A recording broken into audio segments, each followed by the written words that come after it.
Je voudrais vous dire bonsoir, bienvenue dans mon direct. Envoyez les cœurs et permettez que je voudrais qu'on discute ensemble. J'ai un numéro de téléphone,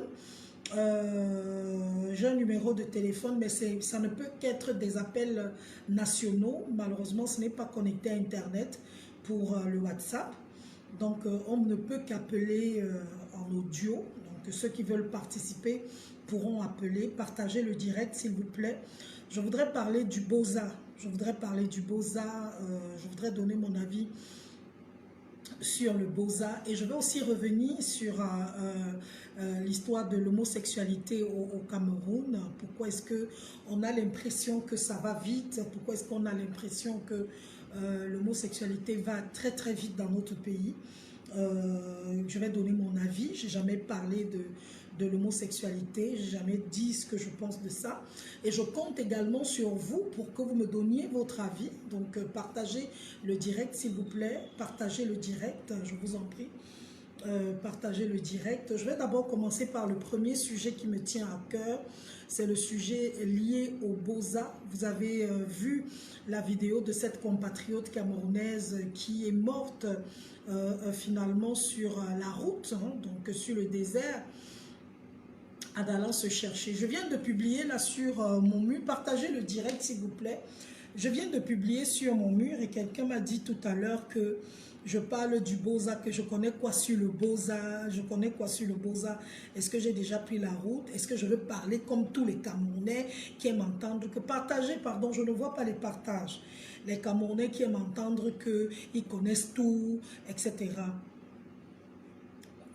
Qu'est-ce qu'il sait?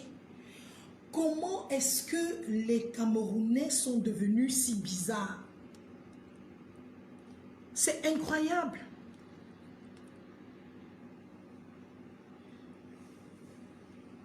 Comment est-ce que les Camerounais sont devenus bizarres comme ça?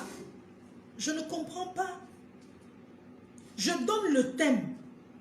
Le gars me répond que, qu'est-ce que tu sais du Boza? Donc pour parler du Boza, il faut que j'ai Boza un jour. Donc pour que je me mette à parler des Bozailleurs, il faut que moi-même je sois Boza un jour. Qui vous a dit que je n'ai pas un frère qui a Boza? Je n'ai pas un cousin qui a Boza. Je n'ai pas une connaissance qui est même morte pendant le Boza. Qu'est-ce que vous en savez? Vous êtes toujours prêt à venir dire n'importe quoi. Je ne comprends pas ce qui se passe. Je ne comprends pas ce qui se passe chez les Camerounais. Je ne comprends pas cette façon qu'ont les Camerounais aujourd'hui de parler aux gens qu'on ne connaît même pas.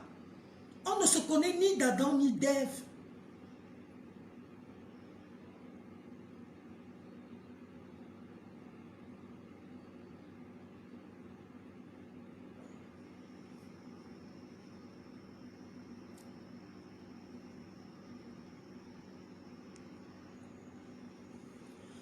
Aux gens qu'on ne connaît ni d'Adam ni d'Ève. Quelqu'un vient d'écrire là, je viens de le bloquer. Il me dit, tu as parlé de ça hier avec Alain Dexter. On fait quoi avec ça? On fait quoi avec? Quelqu'un vient vous poser la question. J'ai parlé à la télévision. Je n'ai pas parlé sur le net. Ce n'est pas tout le monde qui regarde la télé qui est connecté sur Internet. Et si je peux continuer à parler, à moraliser les Camerounais, ce serait une très bonne chose. Partagez ce direct, envoyez les cœurs parce qu'il sera signalé. Moi, je ne connaissais pas la dame qui est décédée. Je ne la connaissais pas. Mais c'est l'autre jour que ma petite soeur vient chez moi et elle me dit, ma grande soeur, la dame que tu as vue au désert là, c'est elle qui me faisait souvent les ongles au marché de la Cité des Palmiers. C'est elle qui me faisait les ongles au marché de la Cité des Palmiers. Je dis, ah bon? Donc elle avait un travail et elle partait quand même Boza. Elle me dit oui. Moi, ce qui me choque dans cette histoire, c'est que je n'arrive pas à comprendre comment quelqu'un peut laisser son petit boulot, son petit travail et se retrouver dans la route, et se retrouver en route à prendre le désert pour aller en Mbeng. Pourquoi est-ce qu'on est toujours en train de croire que Mbeng c'est l'Eldorado?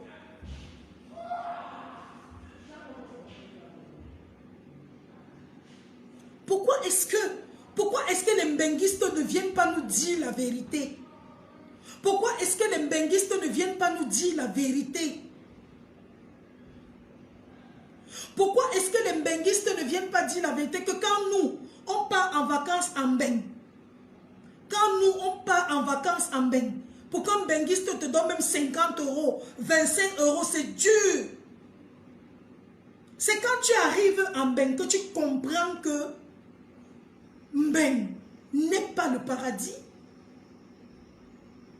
C'est quand tu arrives en Mbeng, tu es en train de passer là sous les ponts, tu vois les gens qui dorment au bord de la route, sur les tentes, sous les tentes, que tu comprends que Mbeng n'est pas le paradis. Tu es ici au Cameroun, tu as un petit travail qui te donne même 100 kololo le mois, 200 kololo le mois. Tu dis que non, le travail là tu détestes. Allez dans les salons de coiffure. Pour que tu arrives dans un salon de coiffure, pour qu'on te coiffe même. Les filles sont là, elles sont seulement dans le téléphone. Tu as un petit travail que tu fais. Un petit boulot que tu fais qui peut te donner l'argent à la fin du mois. Mais tu négliges, comment est-ce que tu méprises ce travail-là? Tu trouves que ce travail-là n'a pas de sens. Tu méprises le travail parce que tu penses qu'arriver en Mbeng, tu vas mieux travailler. Arriver en Mbeng, tu vas être plus forte. Arriver en Mbeng, tu seras plus dynamique. Moi, je vous dis que c'est faux.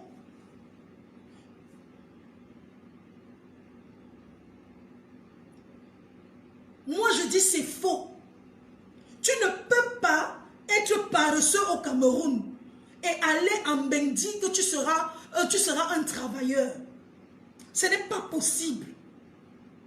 Quelqu'un vient nous dit que ma soeur est partie en France en 2 ans, elle a construit la maison. En 2 ans, elle a conçu l'immeuble. Maman, c'est le travail que nous tous nous connaissons. C'est le travail que nous tous nous connaissons. Nicolas Jockey, je te fais un gros bisou.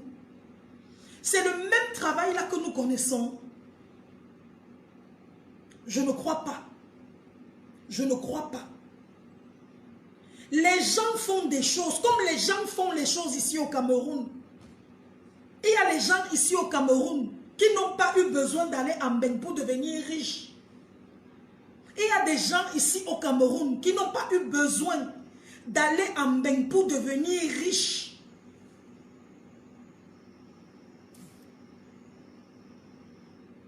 Je dis beaucoup de gens qui n'ont pas... Bonsoir Gisèle, bonsoir Laure, je livre tous vos commentaires. Mais je veux me concentrer sur ce que je dis. Envoyez seulement les cœurs et partagez. Moi, je connais les gars ici. Les gars qui font le fait étant au Cameroun.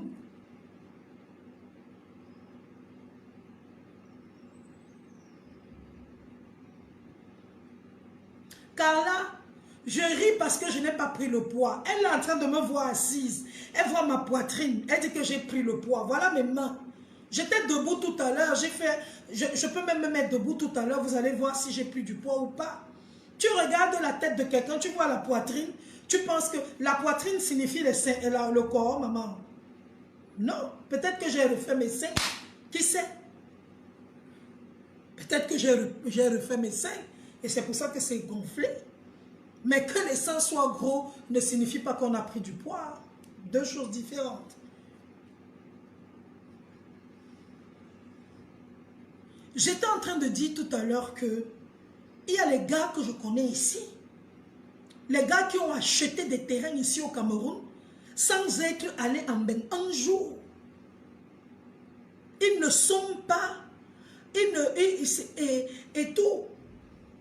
Ce n'est pas interdit comme tu es en train de dire, Mba. Moi, je suis en train de dire quelque chose. Je suis en train de dire quelque chose qui est net et clair.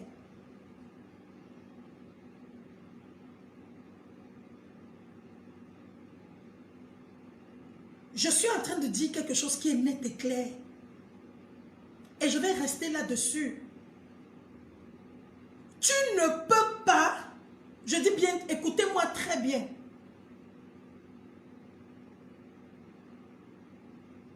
Tu ne peux pas laisser ton petit travail. Je vais vous raconter l'histoire d'une go. Je suis allée à Paris, j'ai rencontré une fille camerounaise. Elle me dit qu'elle travaille dans une société de la place, dans une multinationale ici au Cameroun. Elle travaillait ici au Cameroun. Elle a laissé son boulot pour Gombe. Parce qu'on lui avait dit qu'elle vienne en Beng. Ça va aller. La Gola, on s'est rencontrés, elle me dit que ça fait 2 ans qu'elle est arrivée en France. Elle a d'abord travaillé comme plongeuse dans un restaurant. Elle balayait le restaurant, tout. Elle est arrivée là-bas pour vivre chez sa soeur. Après quelque temps, sa soeur l'a chassée quand son argent est fini. Elle s'est retrouvée dans la rue. Et finalement, elle a rencontré un gars qu'elle couchait même souvent avec les hommes juste parce qu'elle sait qu'elle va aller dormir chez le gars. Elle m'a raconté son histoire. Elle me dit, ma soeur, là où tu vois là, Mbeng, ce n'est pas le paradis. Elle m'a dit, ma soeur, Mbeng, ce n'est pas le paradis.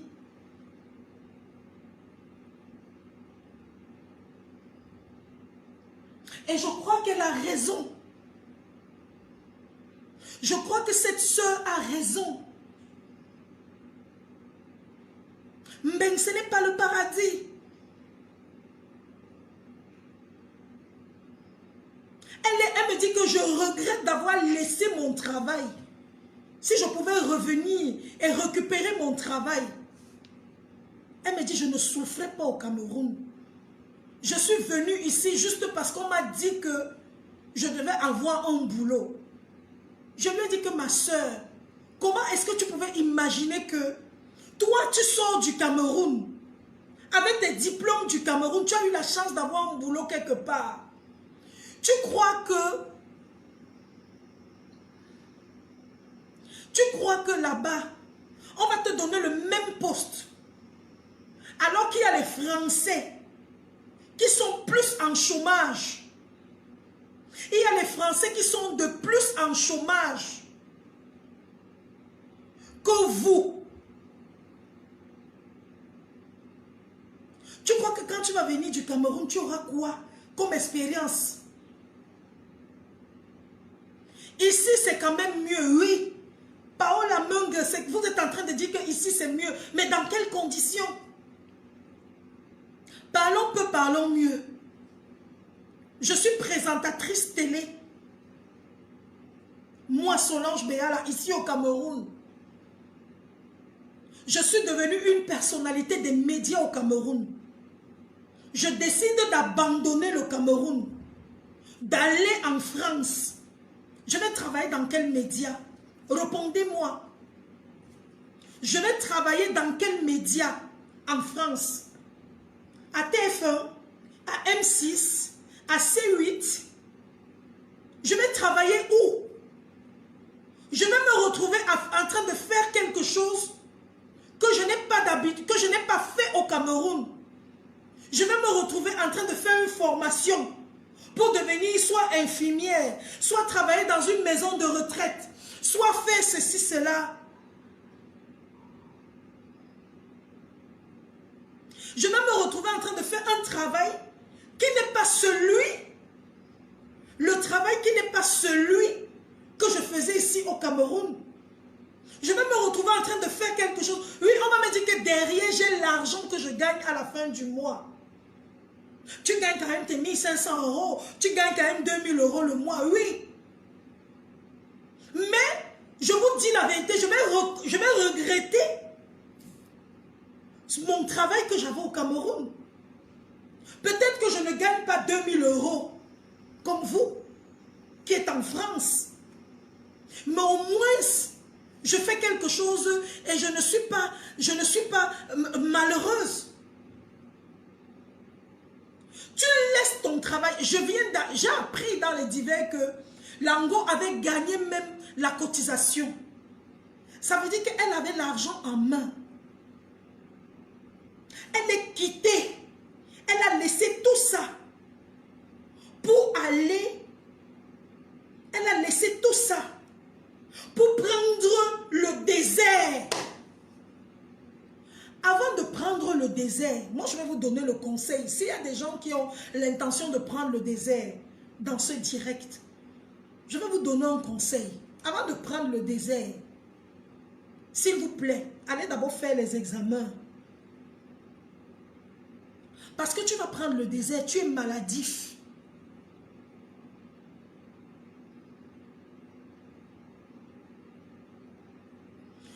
Tu es maladif, tu es maladive.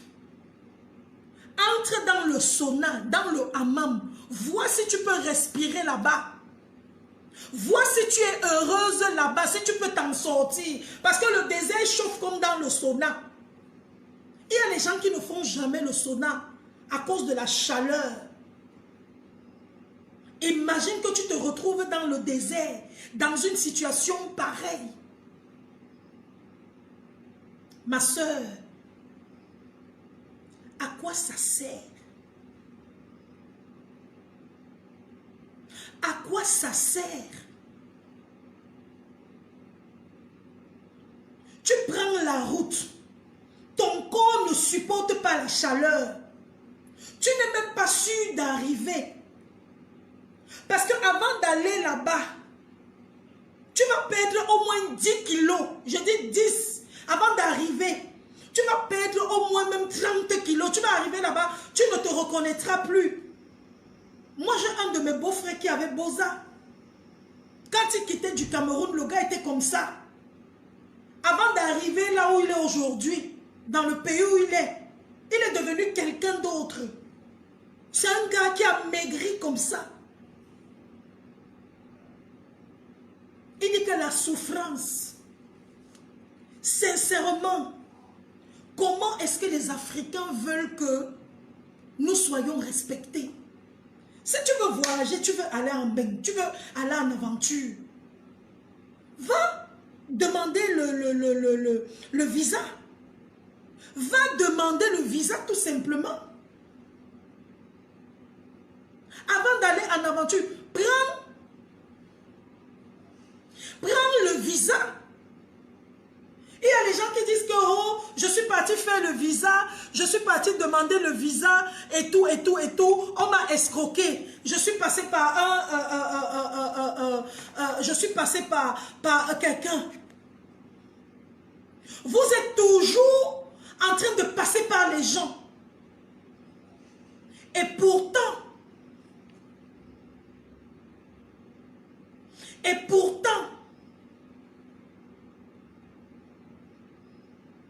vous voulez que je m'arrête de faire le direct pour qu'on parle de mon corps? Annette Batoum et toute la bande, j'arrête de parler du Boza pour qu'on parle de mon corps, Annette Batoum. Je fais un direct où ma poitrine se voit. Maman, j'ai refait mes seins. C'est ce que vous vouliez voir, que vous vouliez entendre. J'ai refait ma poitrine, je n'ai pas pris du poids. Et je suis à demi là, demi. C'est quoi avec vous? Vous m'avez vu debout. Est-ce que vous avez vu mon ventre? J'arrête le direct. J'arrête le direct parce que, comme c'est ce que vous voulez, voici mon ventre. Le voici. Où est le poids? Où est le poids? Où est le poids? Comme vous tenez absolument à voir. Voilà ça. J'arrête le direct pour qu'on parle de mon poids. Voilà mon poids. Voilà ça. J'ai pris le poids. Merde, qu'est-ce qui se passe même avec vous? C'est quoi avec vous? La poitrine de quelqu'un, c'est un signe de poids. Ceux qui me connaissent savent que mon bras était gros. C'est ça là. Qu'est-ce qu'il y a? On est en train de parler des choses sérieuses. Vous ne faites que dire, tu as pris du poids. J'ai fait la poitrine. La poitrine, ce n'est pas le poids. C'est même quoi avec vous? Qu'est-ce qui se passe? Vous regardez mes photos tous les jours. Il y a le poids là. Les scènes, c'est le poids. On vous a dit que j'ai 30 ans. J'ai 47 ans. Dans 3 ans, j'aurai 50 ans. C'est même quoi? C'est quoi avec vous? Je suis en train de parler d'un sujet important. Tout ce qu'elles ne font que dire, tu as pris du poids, tu as acheté mon thé. Quand je vendais mon thé ici, tu as acheté un seul jour. C'est pas vous qui détruisez mon thé.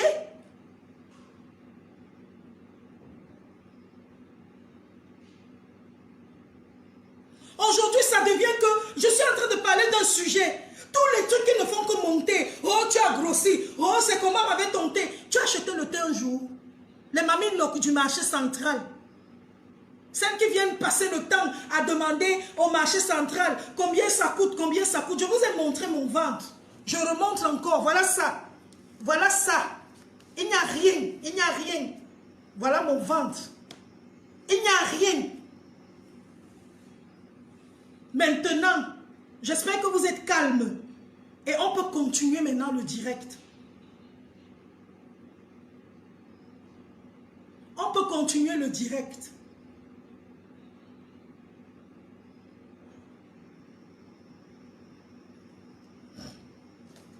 Maintenant, ce que je voulais vous dire, je parle d'un sujet important. Si vous êtes Rwanda de voir ma poitrine, si vous voulez avoir le genre de poitrine-ci, regardez-moi, appelez-moi inbox. Je vais vous envoyer là où j'ai fait ça, ici au Cameroun. Bon, voilà. Maintenant,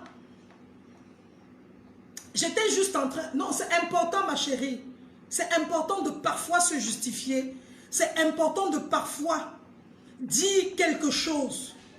Parce que, Sharon, s'il te plaît, chérie, viens. Arrête ça. S'il te plaît, m'arrête de charger. Je veux le truc.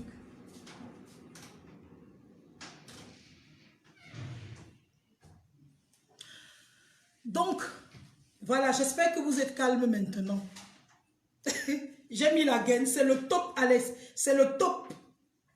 Sur le haut, il est transparent. Voilà ça. Mets d'abord ça là, ça, s'il te plaît, chérie. Les branches là. Ben, tu peux t'asseoir, non? Je vais péter de charger.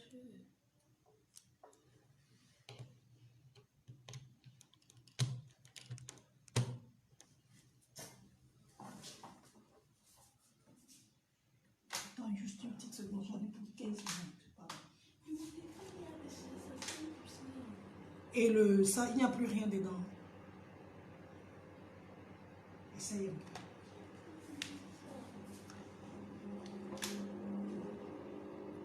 Juste 5 minutes.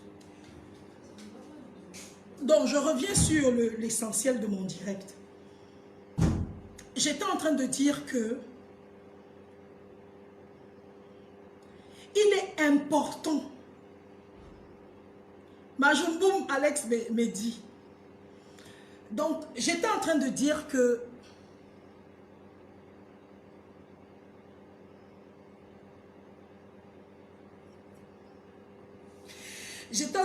qu'il est important avant de prendre le chemin de l'aventure, envoyez les cœurs s'il vous plaît, partagez le direct. Avant de prendre le chemin de l'aventure,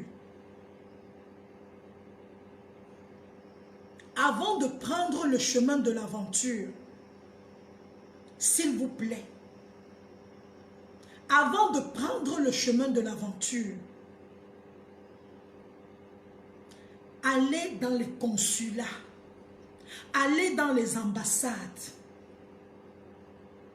Ne partez pas chercher les gens qui font les papiers, les gens qui vous aident à faire les papiers. Moi, je vais vous raconter quelque chose. La première fois que je suis go en bain,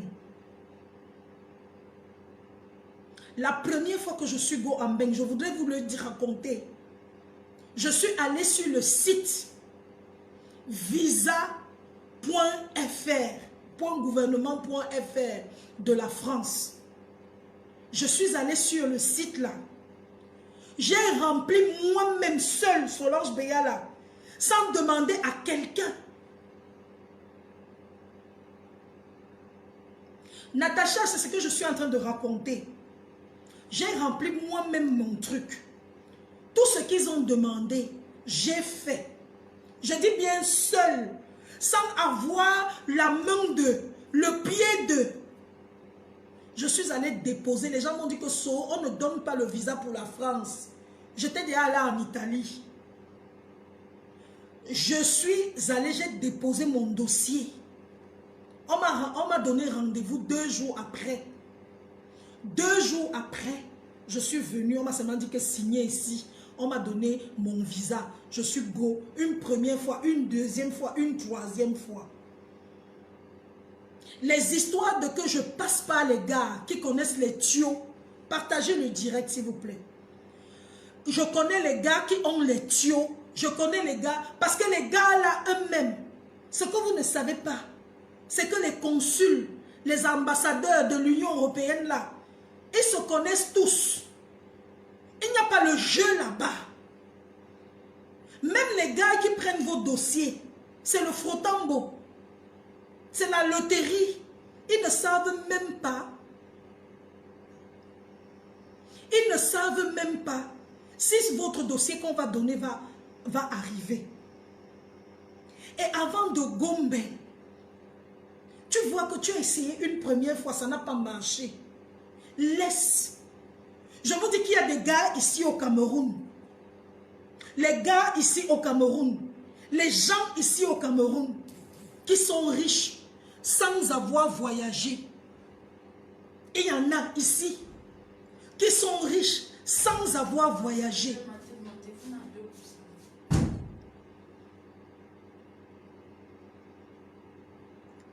La richesse, mamie, s'il te plaît, je finis, s'il te plaît, chérie. Tu auras un cadeau, s'il te plaît. S'il te plaît. Va prendre même. Donc, tu vas voir dans le sac. Et donc, quand tu veux prendre la route, Michel, tu as vu, tu n'as pas forcément besoin d'aller voir les gars. Parce que j'apprends dans les divers que la go de l'autre jour là, c'était déjà fait arnaquer 2 fois des millions de francs. Tu as les millions et tu pars prendre la route du désert.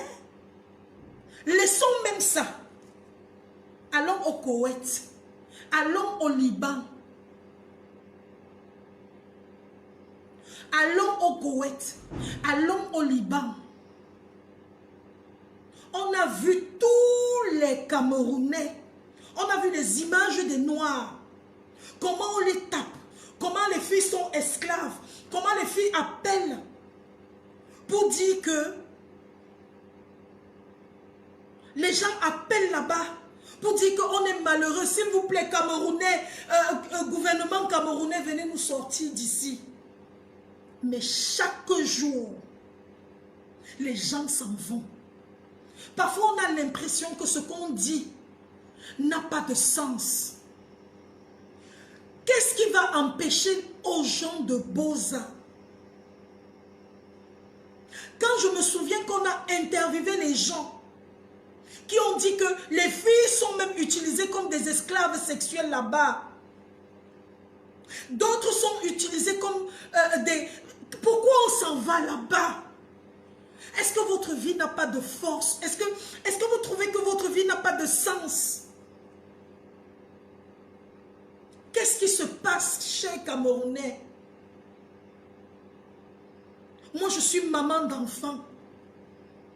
Je ne me vois pas en train de laisser mes enfants et partir en aventure.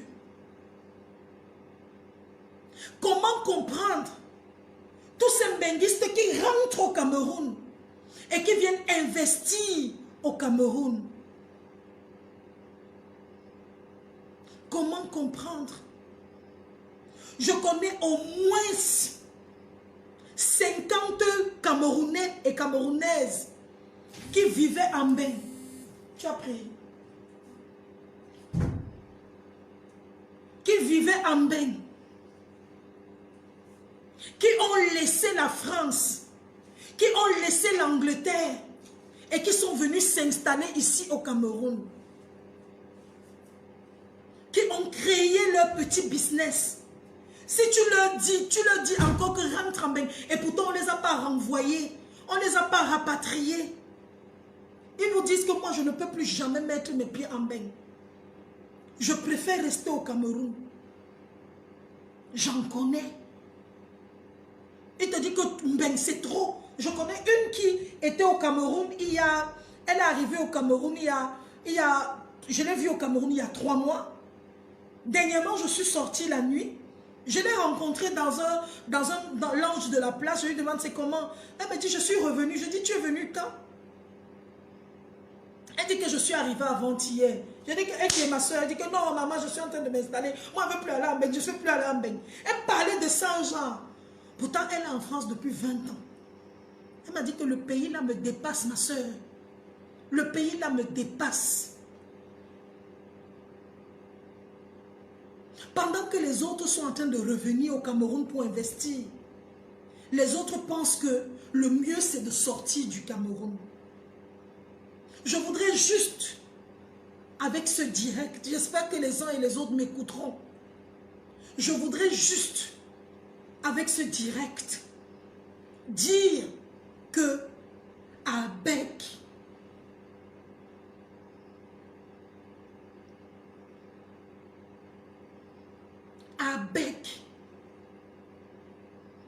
ne prenez plus la route. Ne fendez plus les cœurs. Ne fendez plus le cœur de vos parents. Il y a des mamans qui ne dorment pas depuis que leurs enfants sont partis.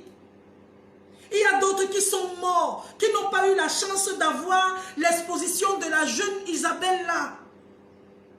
On ne sait pas, on les a enterrés dans le désert, personne n'est au courant.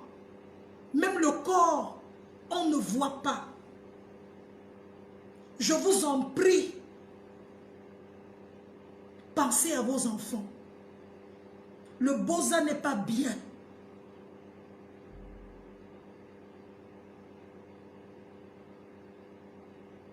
Le Boza n'est pas bien.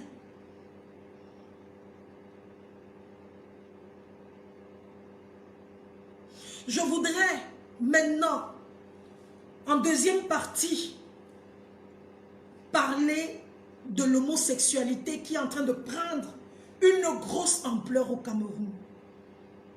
Je vais être cru. Je vais être cru. Je vous prie de partager le direct parce que je vais dire des choses incroyables, des choses qui vont vous choquer, les choses qui vont vous énerver. Je vais parler de l'homosexualité. Dernièrement, on m'a envoyé une vidéo.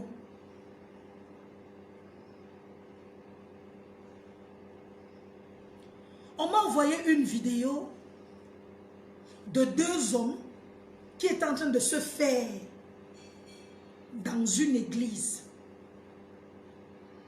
Ils étaient assis. L'un était en train de tailler la pipe à l'autre et l'autre filmait la croix. Je ne sais pas dans quelle église ce truc se faisait, mais c'était une église.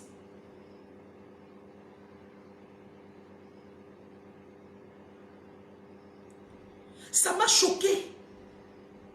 Mais je vais vous dire quelque chose aujourd'hui, les amis. Je vous en prie, écoutez rapidement ce que j'ai à dire.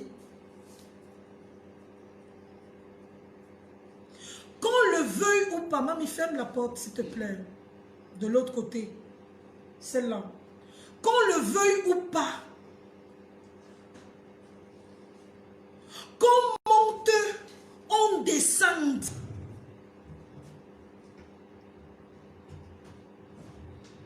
Qu'on secoue même les choses. Vous montez, vous descendez. L'homosexualité va seulement s'installer dans le monde. Nous sommes arrivés en ces temps de la fin. C'est pour ça que je vous ai dit que ce que je vais dire tout à l'heure va choquer certaines personnes. Essayez de partager ce direct. Pour écouter ma deuxième partie du direct, il faudra être fort d'esprit. Partagez ce direct, s'il vous plaît. Je ne vais pas donner mon avis. Je vais juste vous raconter les choses.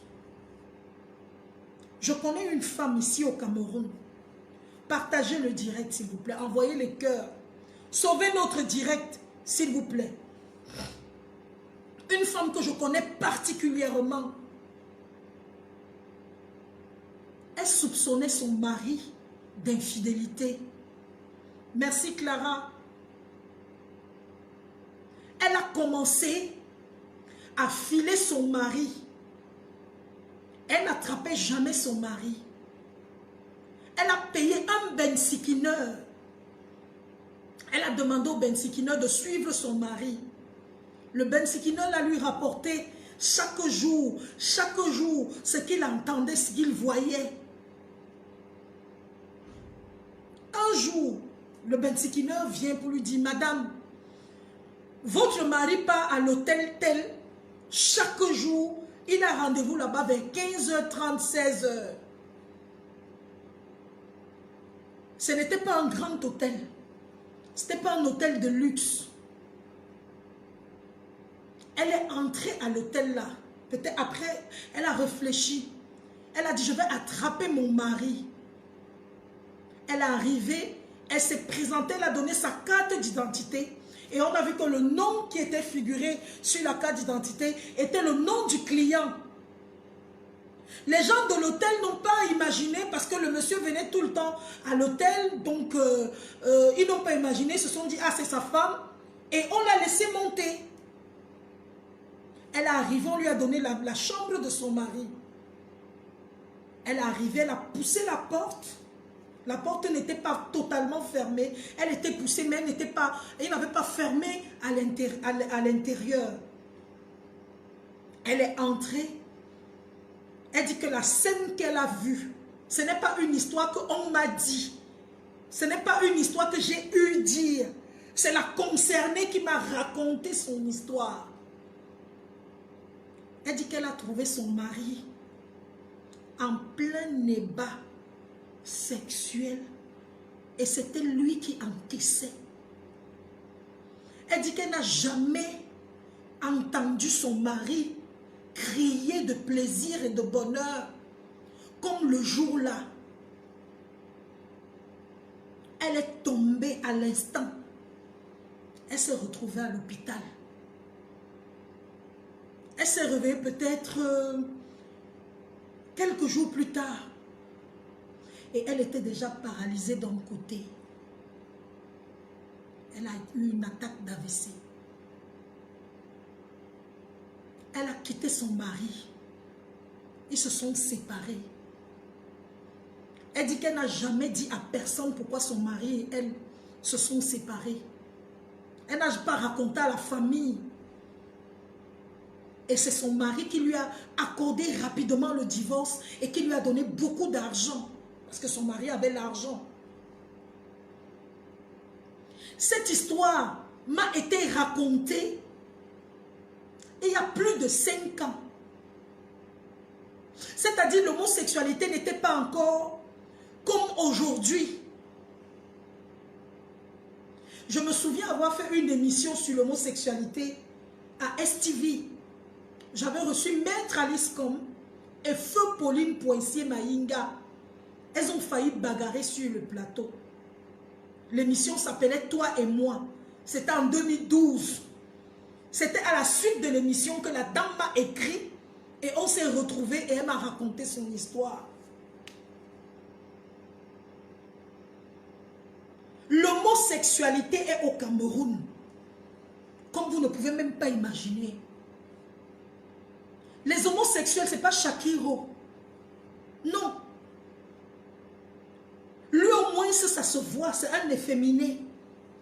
Il assume qui il est. Mais plein d'homosexuels au Cameroun sont les hommes musclés, forts, les hommes que vous regardez. Les grands hommes, comme les petits hommes. Comme ça, comme ça. Et ils aiment ça. Mais ils sont mariés. Ils ont les enfants. Mais leur goût, c'est derrière. Dieu vous a dit que ce que je vais dire là maintenant va choquer les gens. Je ne donne pas mon avis, je vous raconte.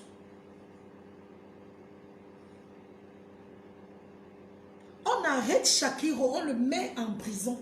Parce que la loi camerounaise dit que la pratique d'homosexualité, etc., etc., etc., tout le monde le condamne. Mais je vous dis, si on avait appelé, si Jésus-Christ était ici aujourd'hui et il voyait comment on arrête un homosexuel, comment on lui lance les pierres et on lui dit que Jésus, la loi camerounaise dit que ce truc n'est pas pratique. Il va dire que vous-même, il va citer les noms des gens. Je ne soutiens pas l'homosexualité. Je vous ai dit, je ne donne pas mon avis. Je ne donne pas mon avis.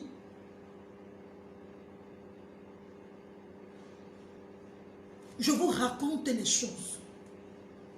La vidéo de ces deux hommes qui étaient dans l'église en train de se faire des trucs homosexuels, les fellations, avait un message subliminal derrière pour vous dire que vous montez, vous descendez, même dans l'église on fait, et puis quoi? C'est ça le message derrière.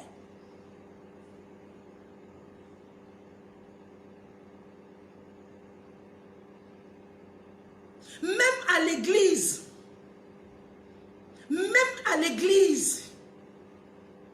on fait ça.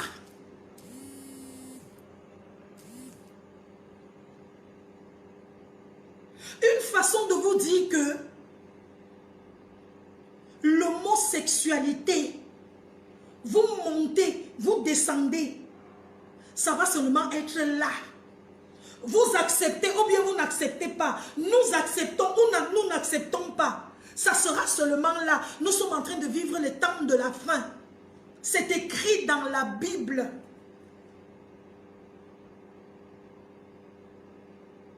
Nous voyons les hommes qui se marient entre eux. Nous voyons les hommes qui se marient entre eux.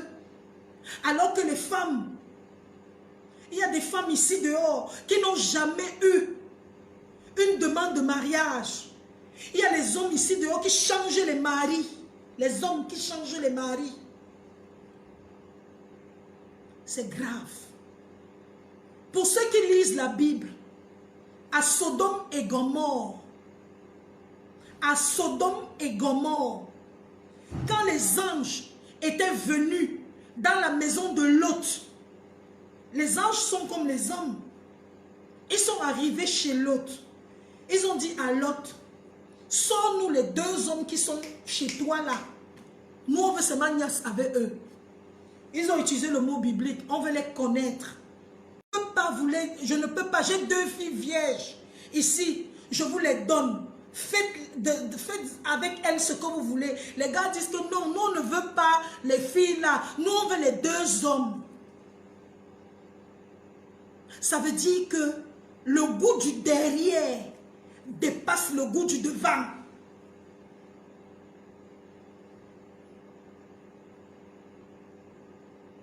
Est-ce que vous avez déjà vu quand un gars homosexuel sort avec un autre homme?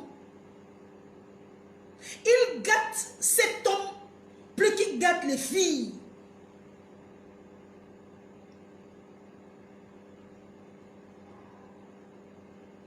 C'est très grave. Sam Dessus va lire la Bible. Vous ne lisez pas la Bible, vous venez seulement discuter. Ouais, papa, je suis fille de pasteur. Je ne peux pas ouvrir ma bouche pour parler des choses de la Bible sans être sûr. Va lire, va dans Genèse. Tu lis la destruction de Sodome et Gomorrhe. Tu vas lire ce que je suis en train de dire.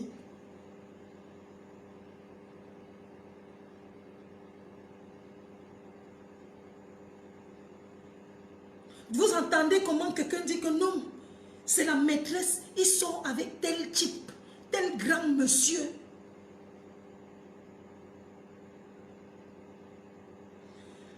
Natacha, c'est un péché. L'homosexualité est un péché, on n'a pas discuté là-dessus.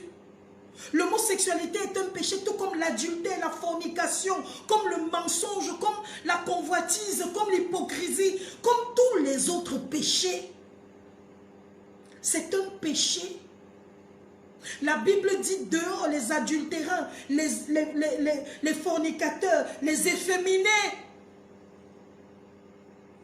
Tous sont dans le même classement. Il n'y a pas de plus grand péché et de petit péché. Je voulais juste vous dire une chose, les amis. Mon message ce soir, c'est juste de vous dire, de vous préparer. Parce que ça va encore être pire. Ceux qui se vantent sur les directs en disant que oh, nous on est en France, c'est un pays libre, c'est un pays où l'homosexualité... C'est en 82, en 1982, que l'homosexualité a été dépénalisée. En 1982. Ça veut dire qu'avant 82, quand tu pratiquais l'homosexualité en France, on te tuait, on te mettait en prison. Ce que je suis en train de dire, c'est vrai. L'homosexualité, que ce soit homme-homme ou femme-femme. Avant 1982, en France, l'homosexualité était punie par la loi française. C'est en 1982 que la France a dépénalisé l'homosexualité. Et il a fallu du temps pour que la France accepte même l'homosexualité. Je vois souvent des reportages. Allez, soyez curieux. Où les enfants homosexuels sont pointés du doigt dans les écoles. Même en France.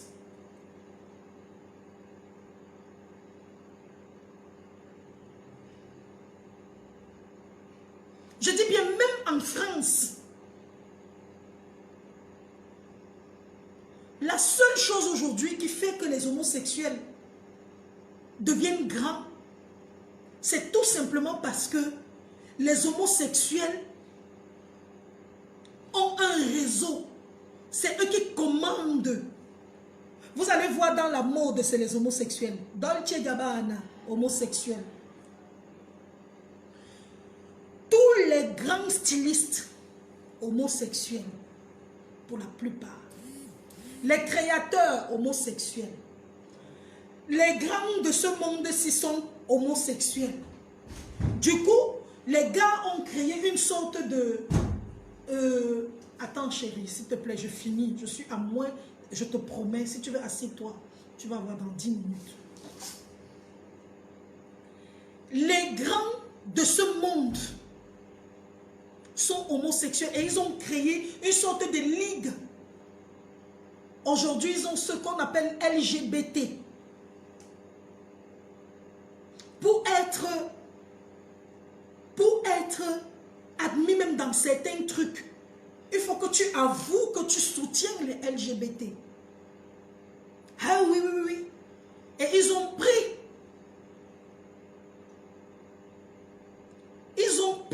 le sigle de l'arc-en-ciel. Donc,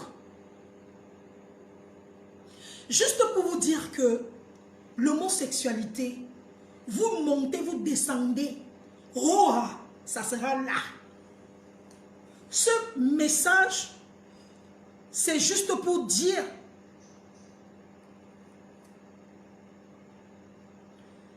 tu as dit quoi? Que les anges ont demandé à 2 hommes. C'est les gars, les gens de Sodome et Gomorrhe qui sont venus demander à l'autre de sortir les... Oh là là!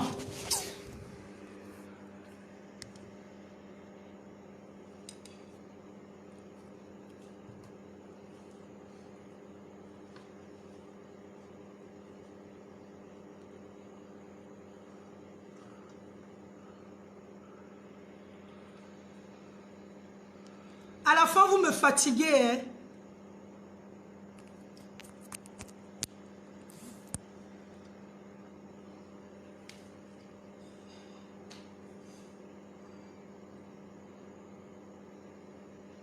Angélique, Angélique, tu ne connais même pas la Bible, ma soeur. Tu ne connais pas la Bible et ça me fait mal. Va lire l'histoire de Sodome et Gomorrhe. Quand tu vas finir de lire l'histoire de Sodome et Gomorrhe, viens me voir pour qu'on continue à parler. Lorsque les anges sont venus chez Lot pour le sauver, parce qu'on devait détruire la ville de Sodome et Gomorrhe, et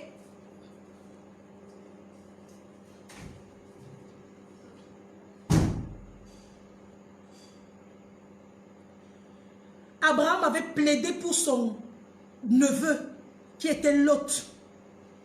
Il a dit à Dieu, Seigneur, ne détruis pas cette ville, j'ai mon neveu qui est là-bas.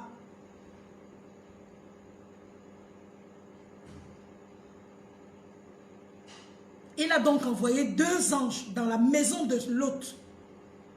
Les gens de Sodome et Gomorrhe sont venus dire à Lot, sors-nous les 2 hommes qui sont chez toi.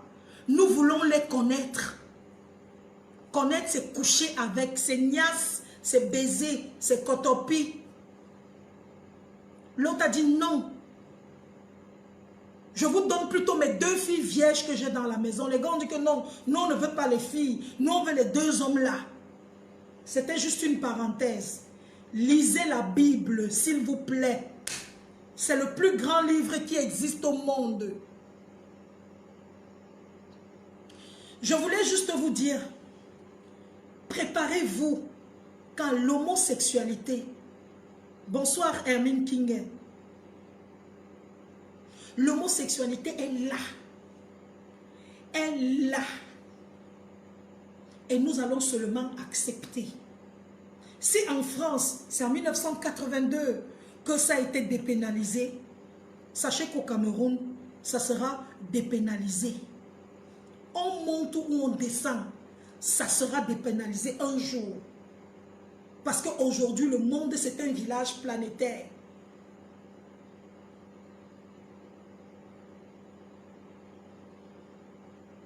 C'est un village planétaire.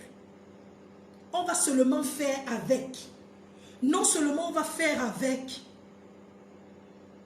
Je vous ai dit ici que je ne donne pas mon avis, Béatrice Evina. Je vous dis seulement ce qui est. Ça a toujours existé et ça continuera toujours à exister. Je vous ai raconté quand je commençais la 2e partie de ce direct, l'histoire de cette dame.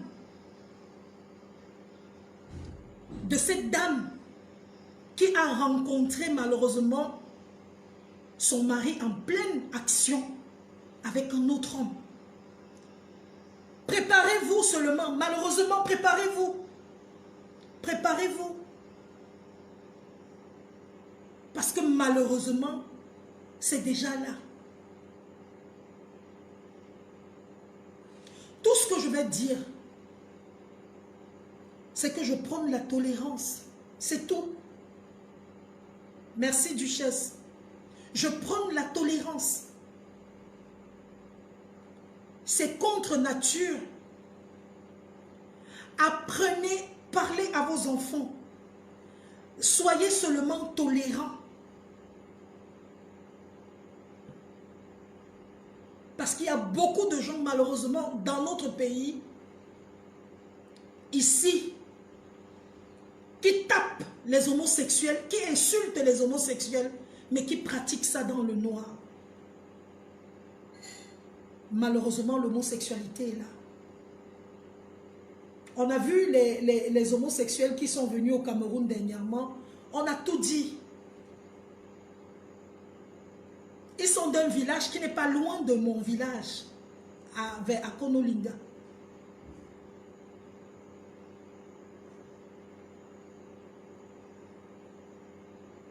On a tout dit. Mais malheureusement, c'est la réalité. C'est la vérité. C'est même, c'est plus grave maintenant. Ça vient comme ça là, en courant. Préparez-vous. Parce que ça va être dangereux. Ça va être très dangereux. La seule chose à faire, Bruno, c'est d'éduquer nos enfants. Mais comme je dis, j'appelle à la tolérance. Éduquer nos enfants. Leur parler. Malheureusement, c'est là. On n'y peut rien. On n'y peut rien.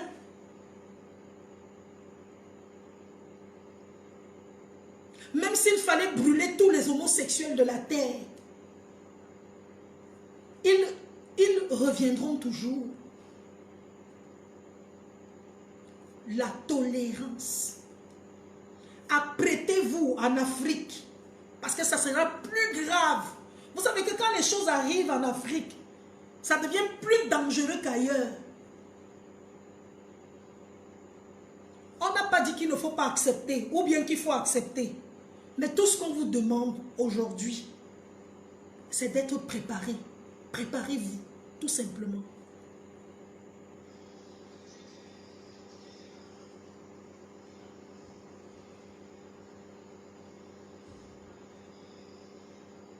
Ça, c'était la deuxième partie de mon direct. Et je vais faire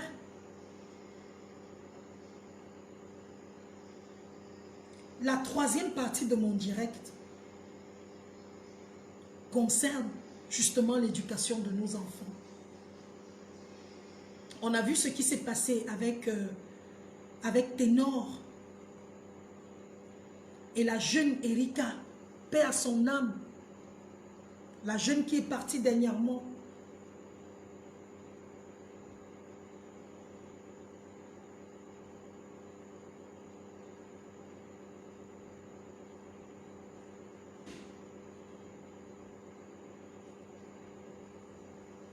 La petite Erika est partie.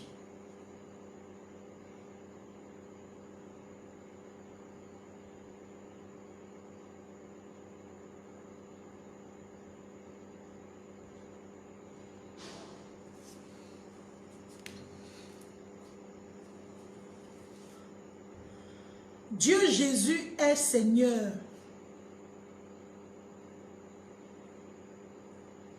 La Bible dit que nous n'avons pas à lutter contre la chair et le sang, mais contre les esprits et contre les principautés des mondes de ténèbres.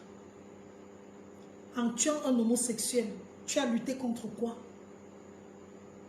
Contre quoi?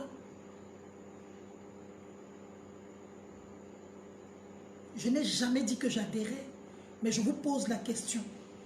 Quand tu tues un homosexuel, tu as lutté contre quoi?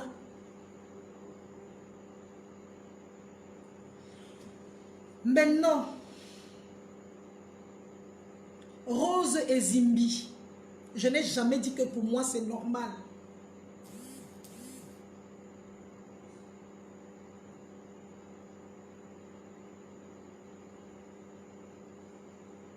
Je n'ai jamais dit que c'est normal. Je vous ai dit, c'est le moment de mettre vos genoux au sol. C'est le moment de mettre les genoux au sol. C'est le moment de parler à vos enfants.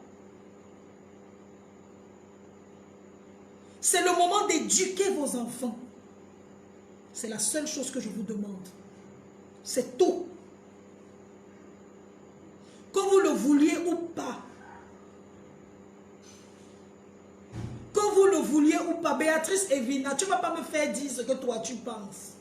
Et je ne vais pas te faire dire ce que moi je pense.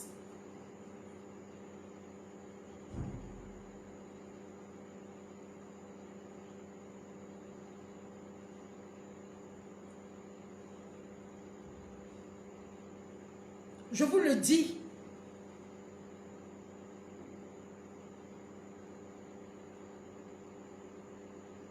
Éduquez vos enfants. Priez pour vos enfants. J'espère seulement que vous aimez Dieu, que vous le respectez. J'espère seulement que vous priez le Seigneur. J'espère seulement que vous êtes avec Dieu.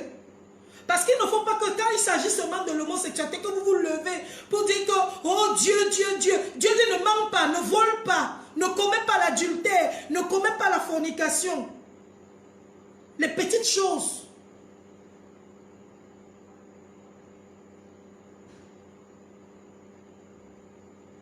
Ayez des vies propres.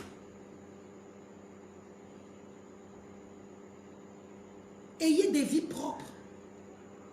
J'aimerais voir tout le monde.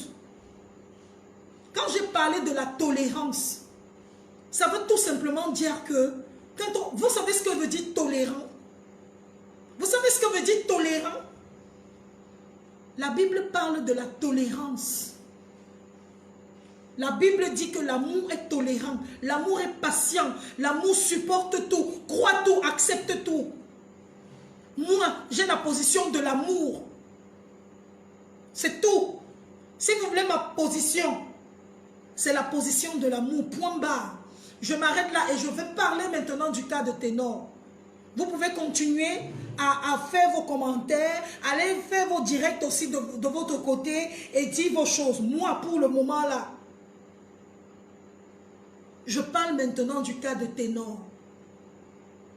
Le jeune gars s'est retrouvé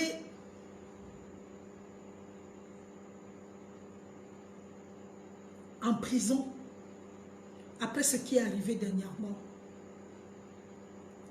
Aujourd'hui, je voudrais appeler toutes les personnes qui sont dans ce direct, toutes les mamans qui sont dans ce direct. Je vous en prie, prenez l'éducation de vos enfants à cœur. Bonjour Vanessa Paradis, merci pour les cœurs. Merci Natacha Mebenga, merci pour les cœurs. Je voulais juste vous dire une chose. C'est le moment d'éduquer nos enfants. Parce que les enfants aujourd'hui, vos enfants vous dépassent. Vos enfants vous dépassent à éduquer. C'est sur Solange Béala que vous venez faire les leçons de morale. Vos enfants sont là, dehors, ils montent, ils descendent. Vous ne savez même pas où ils sont. Vous ne savez même pas avec qui vos enfants marchent. Vous venez seulement sur les directs de Solange Béala, lui dire que non, moi je ne suis pas d'accord. Éduquez vos enfants. S'il vous plaît. On a abandonné l'éducation de nos enfants aujourd'hui.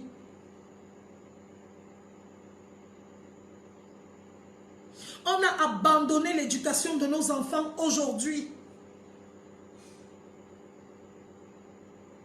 Tu vas voir tous les parents, ils sont seulement sur Facebook, sur les réseaux sociaux en train de travailler. Ils ne savent même pas avec qui leurs enfants marchent, avec qui les enfants côtoient, ce que les enfants font. Et quand le pire arrive, nous les parents, c'est un instinct parental. La première des choses quand le pire arrive, c'est qu'on veut toujours accuser l'ami de notre enfant. Je marchais avec une jeune fille.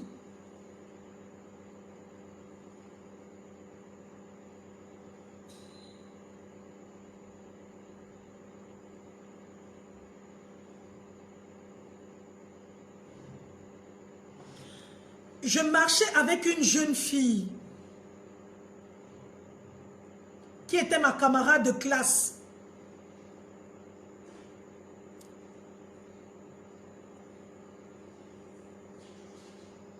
Une jeune fille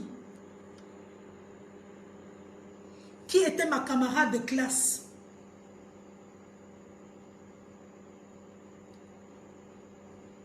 La fille sortait tous les jours. Elle montait, elle descendait, elle avait les gars. On avait 16 ans. 17 ans par là, 18 ans. Un jour,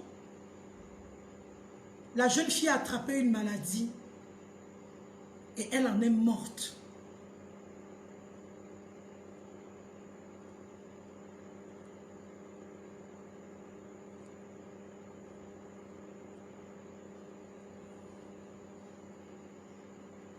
Elle en est morte. Le jour où je suis venue au deuil de ma copine, sa mère m'a porté devant tout le monde.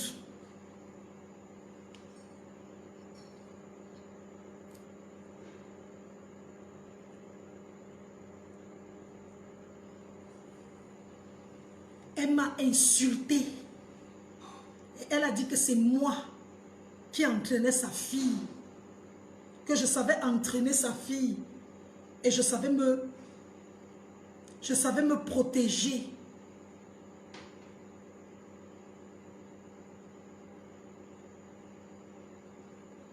Alors que c'est sa fille même qui m'avait appris à faire les mauvaises choses. Elle ne savait pas. Mais comme elle avait raté l'éducation de son enfant, c'était moi qu'elle avait accusé. Je suis sortie du deuil de ma meilleure amie en pleurant. Je suis partie, je n'ai pas vu comment on l'avait enterrée. J'avais 20 ans. J'avais 20 ans. Quand on rate l'éducation de son enfant et qu'il arrive quelque chose à notre enfant, la première des choses à quoi nous pensons, c'est toujours que c'est l'autre. Judith, tu sais de quoi je parle. On pense toujours que c'est l'autre. Parce que nous n'étions pas là pour notre enfant. Nous ne savions même pas qui était notre enfant. Mon message aujourd'hui, c'est que chers parents, vous tous qui êtes dans mon direct, vous êtes parents d'enfants. Quelqu'un a dit à mon âge, je ne suis ni mariée, ni fiancée, je ne suis pas un exemple pour les gens. Qu'est-ce que vous savez de ma vie? Qu'est-ce que vous savez de ma vie? Qu'est-ce que vous savez de ma vie? Parce que je vous ai demandé d'être tolérant. Je vous ai demandé d'être cool, d'utiliser l'amour chaque fois. Vous venez m'insulter en disant que je ne suis ni mariée ni fiancée. Maman, c'est ma vie. Je ne vais jamais plus vous parler de ma vie privée. Avec qui je dors, avec qui je suis, où je suis mariée, même mon mariage va passer comme ça. Personne ne saura. La seule chose que vous savez de moi, c'est mon âge. Et j'ai fait exprès de vous montrer mon âge. J'ai fait exprès de vous donner mon âge. Parce que je voulais que vous compreniez que il n'y a pas qu'aux États-Unis où il y a des belles femmes à plus de 40 ans. Je suis à 3 ans de 50 et je suis fière d'être ce que je suis. C'est pour ça que je vous ai donné mon âge. Quant à ma vie privée,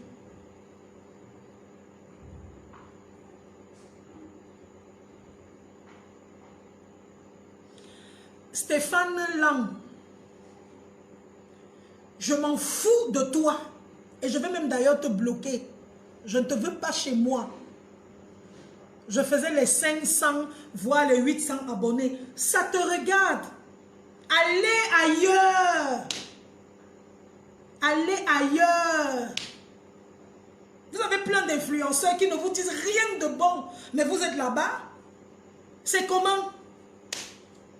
Je ne veux pas ça. Je n'achète pas ça. Je ne veux pas ça. Stéphane,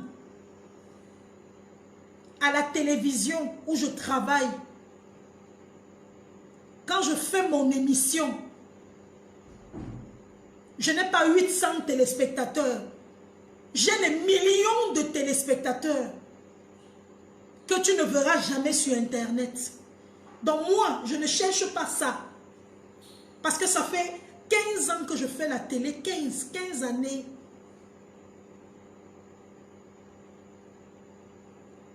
Ça fait 15 ans que je fais la télé. Le nombre de téléspectateurs à la télévision ne peut pas être le même nombre que les vues sur Facebook. Parce qu'on vous regarde partout dans le monde entier. On me regarde jusqu'à dans les villages. Dans les villages, ce n'est pas tout le monde qui a Internet. On me regarde partout. Même dans les endroits où les gens n'ont pas Internet. On me regarde. Je ne bagarre pas. Je ne cherche pas ça. Les autres, c'est leur travail. C'est leur travail. Moi, ce n'est pas mon travail Internet. C'est comme ça. Je m'amuse. C'est mon passe-temps.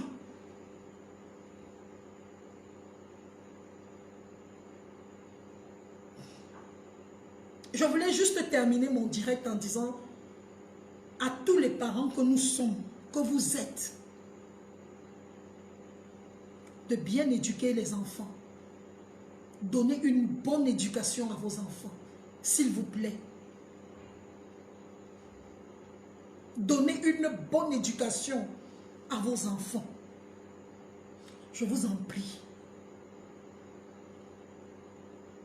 Éduquez vos enfants. Et l'éducation des enfants,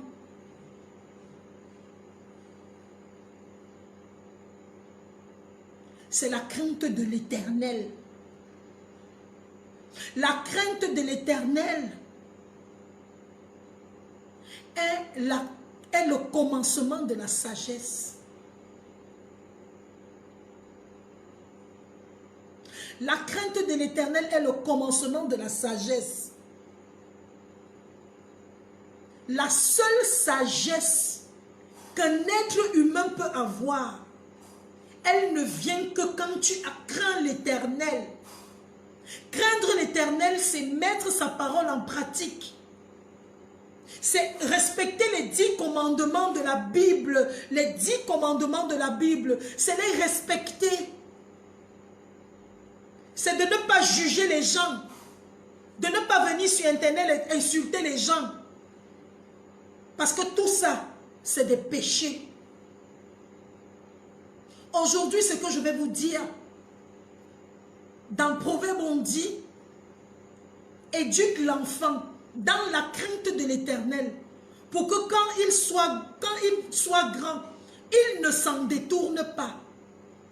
Combien parmi nous, ici, nous sommes en direct là, nous lisons même un verset de la Bible à nos enfants. Ça, c'est un cantique. Les cantiques sur les ailes de la foi que je chante avec mes enfants tout le temps. Voilà ça. Sur les ailes de la foi. Hier matin, On a lu la Bible. Aujourd'hui encore, on a lu. Je vais vous dire une chose. Ça n'a l'air de rien. Mais ça protège les enfants. Ça n'a l'air de rien. Mais ça met vos enfants sur le droit chemin.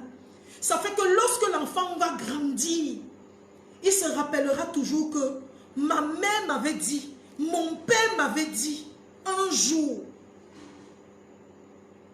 de grâce, coucou Thierry Carole, éduquez vos enfants dans la crainte de Dieu. Il n'y a rien qui dépasse ça. Ce n'est pas le mettre dans une grande école. Non. Ce n'est pas parce que mon enfant fréquente dans une école à 1 million, à 2 millions. Non. C'est ce que tu lui mets, ce que tu sèmes dans son cœur. Et c'est ce que tu as sémé dans son cœur qui va grandir, qui va germer et qui va produire demain des fruits. C'est ce que nous manquons. Et lorsque les enfants demain se mettent à faire des choses, on va toujours accuser l'enfant à côté. On peut arrêter le gars avec qui la fille sort. C'est toi qui as enceinté ma fille. Tu as enceinté ma fille. Il a enceinté ta fille. Elle a pris ça où? Elle partait là-bas. Nous sommes toujours en train de jeter la pierre à l'autre. Nous trouvons toujours que l'autre est la raison de notre souffrance, de notre haine. Et pourtant, c'est nous qui avons échoué en tant que parents. Je voudrais aujourd'hui vous inviter à éduquer vos enfants, à être présent pour vos enfants, à être présent pour vos enfants, à connaître vos enfants, pour que demain, les choses arrivent, vous n'êtes pas au courant. Je voudrais faire un big up et beaucoup de courage au petit Ténor. Je vous rappelle que Ténor a l'âge de mon fils. Et à la famille de Erika, si durement éprouvée, j'espère que ce message arrivera chez eux. Que le Seigneur lave leur cœur avec la paix. Parce que seule la paix peut changer les cœurs. Que le Seigneur souffle le vent de paix en eux.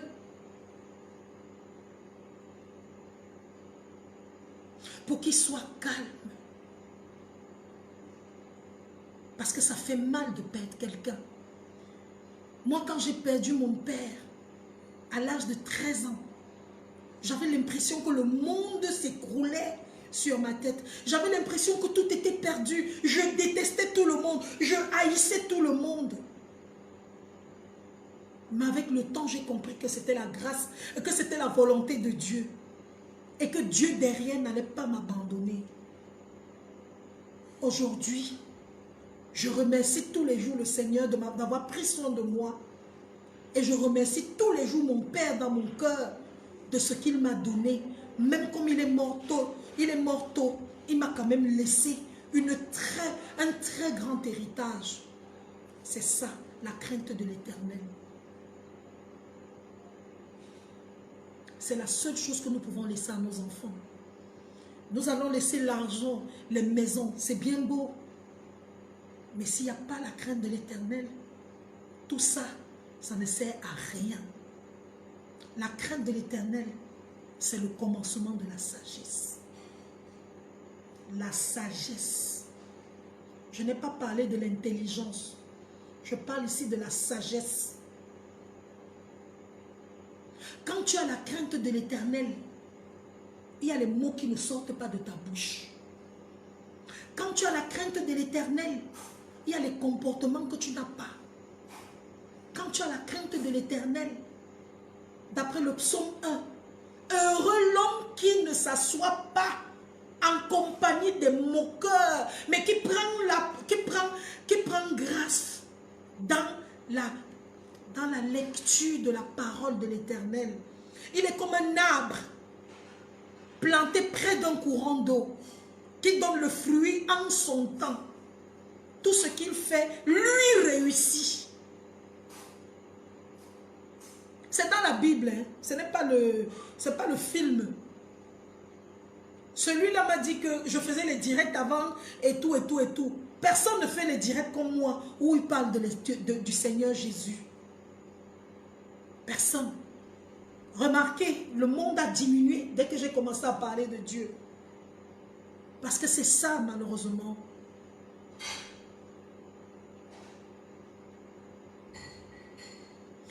Je vais terminer ce direct. J'espère que j'ai été claire, j'ai dit ce que je pensais. Je ferai un direct peut-être encore la semaine prochaine. En attendant, je vous souhaite un très bon dimanche. Que le Seigneur vous bénisse abondamment. Prenez soin de vous, prenez soin de vos enfants. Et surtout, ce qui est très important à noter, remettons nos enfants entre les mains de l'Éternel. Le Boza n'est pas bien. Le Boza n'est pas bien. Tu veux go dans les bonnes, dans le bon chemin. Go dans le bon chemin. Tu veux go dans le bon chemin. Oui, Thierry Carole, le psaume 1. Go dans le bon chemin. Tu prends ton visa, tu arrives, tu gommes, tu fais tes choses là-bas. Pour faire le Boza, il faut être prêt. Pour Boza, il faut être prêt ou prête.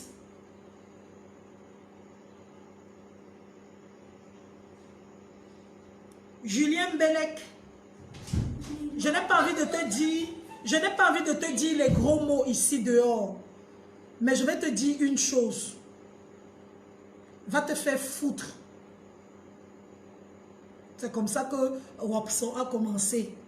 Wapso ta mère aussi. Wapso ton père. Wapso toi-même. Si c'est une insulte.